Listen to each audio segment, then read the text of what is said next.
Hi, I'm Jennifer Mackenzie, a professional home economist and cookbook author, food writer, recipe developer, recipe editor, all things food. Welcome to my kitchen. We are cooking up a classic dinner tonight, something that you've probably all had. You may have made it from scratch, you may have not, but I'm going to show you just how easy it is. And using our wonderful Canadian ingredients, we are making macaroni and cheese muffins. So these are a bit of a twist on baked macaroni. We make a basic scratch macaroni and cheese, and then we're going to put them into muffin pans and bake them until they're wonderful and crispy. And it's really kind of a nice, fun twist on mac and cheese. And it's one of the regulars in our house is mac and cheese on our dinner menu, and I think you'll really like this one. It's made with our great Canadian ingredients. We start with fresh milk and butter and cheddar cheese, probably ingredients you always have on hand. Make sure you check the labels and make sure you're buying Canadian cheese. There's lots of wonderful cheeses. We can talk more about that later. We've got some flour, mustard, also a Canadian ingredient grown on the prairies, and just some basic elbow macaroni. So we have wonderful wheat grown here in Canada. Lots of the pasta is made here in Canada. Some of it, they even ship the wheat to Italy and then ship it back in the shape of pasta. So we are so fortunate to have all these great ingredients. And for the dairy farms, it's actually amazing. There are 10,000 dairy farms in Canada. And so no matter where you live, you're really getting local milk any time of year. They work 365 days a year. And we are so fortunate to have all these terrific dairy products. We are ready to make our mac and cheese muffins. So the first thing you do, preheat your oven to 375 degrees, and we're going to prepare our pan. So this is just a regular muffin pan that I've got some really nice softened butter in. You want it not quite melted, but really, really soft, and brush it heavily in the muffin cup. So you definitely want a generous amount of butter in there. And then just regular breadcrumbs. You can buy these in the bakery section of the grocery store. Sprinkle a good amount in and have a baking sheet underneath to catch the crumbs, and then just tip the pan around and you'll see it swirls and coats the butter with the crumbs, and that makes it easier for the muffins to come out of the pan and adds a nice crispy coating. So just tip the extra on there, and then we can tip that back into the muffin, reuse those crumbs, and get them all nice and coated. And so this is something kids can help with. It's a little messy, but that's okay. We'll vacuum up the extra crumbs. But you know what? It's so important to get kids in the kitchen with you. And of course, macaroni and cheese is always a favorite. And if they help make it, they're going to like it even more. So we're going to shake those crumbs, get them evenly coated. If there's a spot that's not quite coated, you can just sprinkle it in like that, because that helps. And you do want to make sure all the muffin cups are coated. So we're going to set that aside, and we'll get back to that in a minute. So the next thing we're doing is making a white sauce. So a classic white sauce is it can be a bit intimidating, but it's really not difficult. Starts with butter, and we're going to melt that over sort of a medium-low heat, and just get that melted. Now, the three main ingredients in your white sauce are butter, real butter, and flour. And melt that butter. I've got my macaroni cooking here, so that's almost done. So while my butter melts, I'm actually going to drain my macaroni and get that set aside. So it's a good idea to have your macaroni ready when the white sauce is ready, because you don't want to hold the white sauce too long. So we'll just gently melt the butter, drain the macaroni. It's al dente. I don't like to cook it too much for this recipe because it does go back into the oven. So we want to make sure that it doesn't get too soft. So cook it a little underdone, maybe a minute or two. Let that drain well, and we'll just let that drain, but keep it nice and hot. And my butter is melted here. Now, one of the tricks with the white sauce is to cook your flour. So the butter is almost melted. We want it melted, just starting to sizzle, but you don't want to brown the butter and you don't want to brown the flour. However, we are going to cook the flour so that it doesn't taste sort of raw and gluey. You might have had a white sauce that happened. So just sprinkle in the flour and then whisk it. So I'm going to whisk it. I'm going to keep it on the heat, but I'm going to show you. Whisk that until it's nice and blended, and then cook it for a minute. And the butter and the flour will start bubbling. And then you actually don't want it to brown, like I said, but you do want it to cook out. So get a good bubble going, and I've got it on sort of medium heat here, and cook that really, really well. One of the really easy things about cooking with milk is, you have it on hand. You can use any of the milks. If you have 1%, if you have skim, if you have, homogenized, it really 2%. I tend to cook with 2% because that's what I like to drink, and I find it gets a nice creamy texture. Sometimes if you have a lighter milk, it might be a little bit thinner, but that's okay. And just use whatever fresh milk you have on hand. And if you need lactose free, that works as well. And there's so many products available we just have milk on hand all the time for cooking. I love it for sauces, and especially, nice pasta sauces with cream. So my butter and flour is bubbling. It's cooked, but it's not browned. Now, here's the trick for your white sauce. Have you ever had a white sauce go really clumpy? And if you dump all the milk in all at once, you can get lumps, but we want a nice smooth sauce. So I'm going to drizzle in a bit of the milk so you can see just a couple of tablespoons. Whisk that in, and so you're not dumping the whole thing in and cooling it off. And then add a little bit more gradually, and keep whisking. I like these silicone whisks because they are very efficient and they don't make so much noise and scrape your pan. I use a really heavy saucepan. I've got my heaviest saucepan, and one that's nice and wide. Don't use one that's too narrow because you won't get the surface area, and it takes longer to thicken if it's in a narrow, deep pot. So whisk that gradually in. I have no lumps because I'm being patient and gradually whisking my milk in. And then we're going to bring that to a simmer. So just keep whisking. And one of the other things is you don't want to turn it up too high. The temptation is to speed it up, but then you can get curdling, you can get burning. It's better to be patient and just cook and stir, and you will see it, like I said, in a wider pan, it's going to come up to a simmer quicker, but you want to keep whisking. Don't walk away at this point, because that's when it could either boil over or it could get stuck to the bottom, and we don't want any of those things to happen. So it only takes a couple of minutes, but while that's cooking, we are going to just give it a minute, and we will get back and finish our cheese sauce. So my cheese sauce, white sauce it's not cheese sauce yet. My white sauce has been simmering for about 4 minutes, and it's gotten nice and thick, and I'll show you just how smooth and luscious it is. And I whisk the whole time, and as you can see, it's nice and thick and bubbling, and it smells good. The flour, you'll notice the flour smell sort of is more cooked out, and this time you want to actually remove it from the heat. I'll show you how nice and thick it is. So it's nice and thick and smooth. It runs off the spatula, but it's definitely thickened. And that's the goal for this sauce. And this is basically your start to all kinds of cheese sauces. And this one, we are using old cheddar.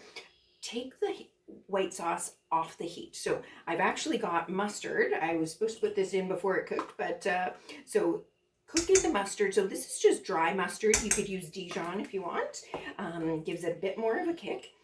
And then actually perks up the flavor, and some salt and just regular pepper. And that sort of provides a boost for the cheese flavor. And like I said, cook that in and whisk that up until it's nice and smooth.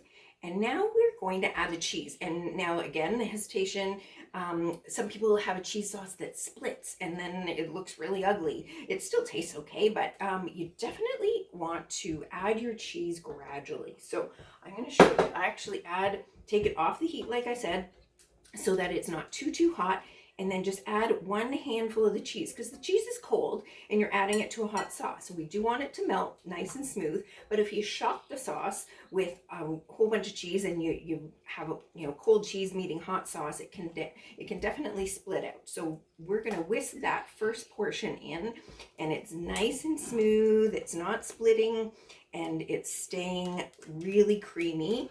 Now I'm going to switch from my whisk to my spatula and gradually add the rest of the cheese. The sauce will stay plenty hot. It doesn't need to be on the heat. And add the other cheese in a couple of batches, and that is all it takes. Now, one of the things, like I said, we're using old Canadian cheddar cheese. You can change it up. You can use, there's so many wonderful Canadian cheeses now, and some of the seasoned Goudas. There's a chili pepper Gouda I really like for macaroni and cheese, or an herb Havarti. You can mix your cheeses as long as it's a nice gooey melty cheese. You definitely want a creamy melty cheese for your mac and cheese, and so you can change it up. If you like a milder cheese, if your kids aren't really fan of the sharp cheddar, you could split this in two and give them the mild cheese and add a little bit more pep to your portion, and that's a good way to make it family friendly. And I think, you know, the really great thing about mac and cheese is you can change it up and have something different every time, or you can make the same every time. So we're just using classic old cheddar today, and so that's all it takes to mix that together. So now all we have to do is stir it with our macaroni that will melt in the cheese right there. One other tip I meant to mention, if you have these muffin liners, so when you're, instead of brushing the muffin cup with butter, you can brush the liner with butter and season those with the breadcrumbs, coat those with the breadcrumbs. And that's a nifty way, because if you have these silicone liners, they're really easy to get out, and they're washable and reusable. So definitely don't use the paper liners. They'll just get soggy and they don't work so well. So here's our wonderful cheese sauce. I'm gonna get our macaroni into the bowl here.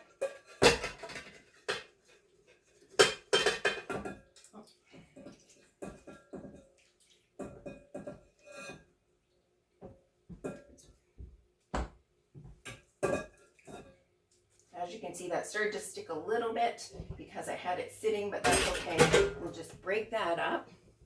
I just want you to see it in the clear bowl, and pour our macaroni, our cheese sauce over our macaroni and stir. So that's all it takes.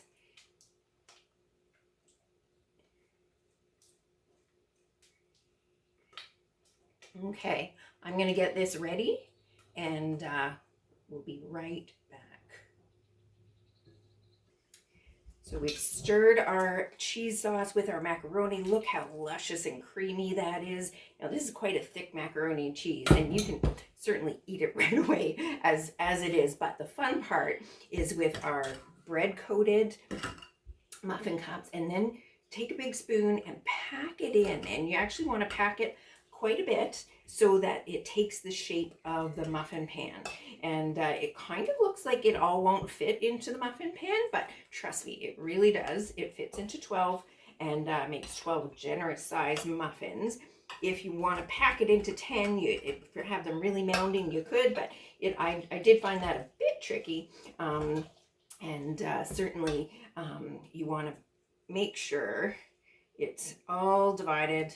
Make sure they're even size, because one of the things is, just like anytime you're making muffins, if they're all even size, they're going to bake at the same time. If one's tiny and one's big, they're not going to bake at the same time. So do pack them in. And then we've saved some of the cheese. So we put 2 cups of shredded cheese in.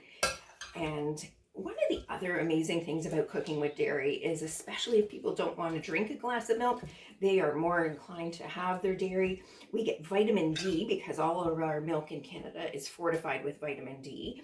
We get protein, we get calcium, of course.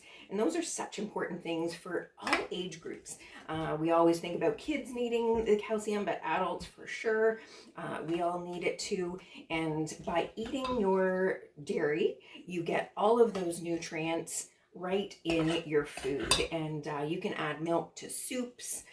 Anytime there's a broth or a stock, you can actually swap out half of it or even more, and especially if there's water, just when you're cooking with milk, make sure you don't let it boil. Make sure you keep an eye on it, because it does tend to burn if you're not paying attention, and it bubbles up. So that's one of my definitely crucial cooking tips if you're subbing in milk, especially, and if you're cooking it, and keep an eye on it because of the protein in it.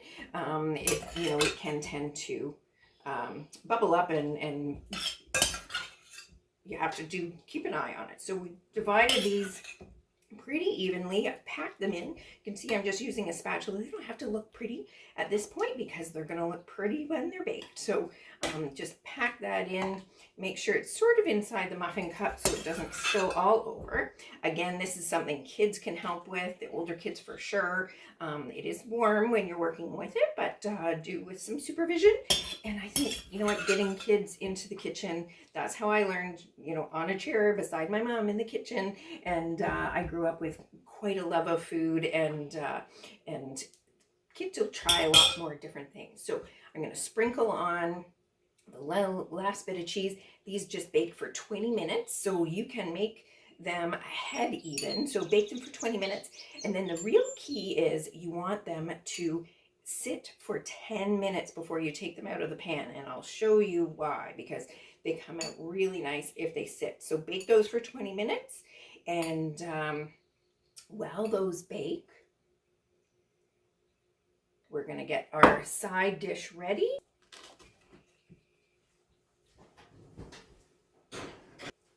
And we have our Mac'n Cheese Muffins. Don't they look beautiful?